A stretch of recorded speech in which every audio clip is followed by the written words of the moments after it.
Hey hello everyone, welcome back to my channel and welcome back to my mini blog. তো guys দেখতে পাচ্ছ আমি কিন্তু ঘুম থেকে উঠে গেছি। তো সবাইকে জানাই গুড মর্নিং। তো চলো ড্রেসটা চেঞ্জ করে নিই। দেখতে পাচ্ছ আমি এখন ড্রেস চেঞ্জ করে নিয়েছি আর এখন আমি চুলটা ভালো করে আঁচড়ে নেব আর চুলটা ভালো করে বেঁধে নেব, একদম উপরে খোপা করে নেব, কারণ যেহেতু আজকে প্রচন্ড গরম পড়েছে, গরমের সময় আমি চুল ছেড়ে একদম থাকতে পারি না। তো দেখতে পাচ্ছি এখানে কিন্তু আমি খোপা করে নিচ্ছি আর আজকে আমি সারাদিন কি করবো না করবো সেটা তোমার সাথে শেয়ার করবো। তো চলো তোমরা ভিডিও স্কিপ না করে দেখতে থাকো। তো দেখতে পাচ্ছি এখানে কিন্তু আমার তোমার সাথে কথা বলতে বলতে চুল বাঁধা হয়ে গেছে আর এখানে আমি এখন এক চুটকি মেরে বিছানাটা গুছিয়েও নিয়েছি। তারপরে এখানে আমি জল খেয়ে নিলাম আর এখন আমি চলে যাবো ব্রাশ করতে। তো এখানে দেখতে পাচ্ছ ওয়েদারটা আজকে কিন্তু খুব সুন্দর আর এখানে সকালবেলার খাওয়া খেয়ে নিচ্ছি, ব্রাশ করা হয়ে গেছে আর এখানে আমি সকালবেলার ম্যাগিও খেয়ে নিলাম ব্রেকফাস্ট।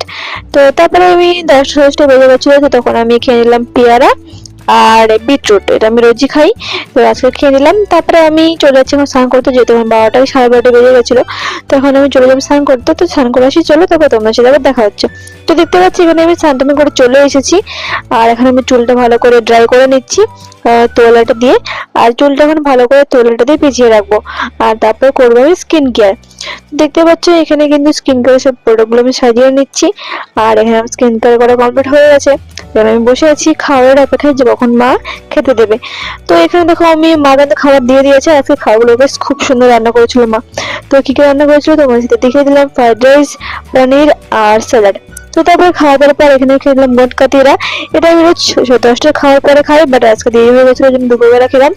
তারপরে এখানে আমি খেয়ে দিলাম ফল দুপুরবেলার। তো ফল খাওয়ার পর রেস্ট নিয়ে এখন আমি চুলকাতে চলে যাচ্ছি এখন পড়াতে। তো অনেক রোদ্রে চলে গাইস, যেহেতু 4টার সময় যাচ্ছিলাম আর এখান থেকে পড়াতে চলে এসেছি। আর গাইস আজকে আমার মাথাটা এত ধরে দিয়েছে ওই কি বলবো, ওর পিছনে অনেক চিল্লাতে হয়েছিল আজকে আমাকে। আমার পড়ানো কমপ্লিট হয়ে গেছে আর এখন আমি চলে যাচ্ছি বাড়ি। আর এখানে ও কি যেন আমাকে দেখাচ্ছিল জানি না। তো তারপরে ওকে টাকাতে আমি চোখ চলে এসেছিলাম বাড়িতে। তো আজকের ভিডিও এতটুকুই। ভিডিও কেমন লাগলে অবশ্যই তোমরা কমেন্ট করে জানিও আর ভিডিও ভালো লাগলে অবশ্যই like comment share and subscribe করে দিও। বাই।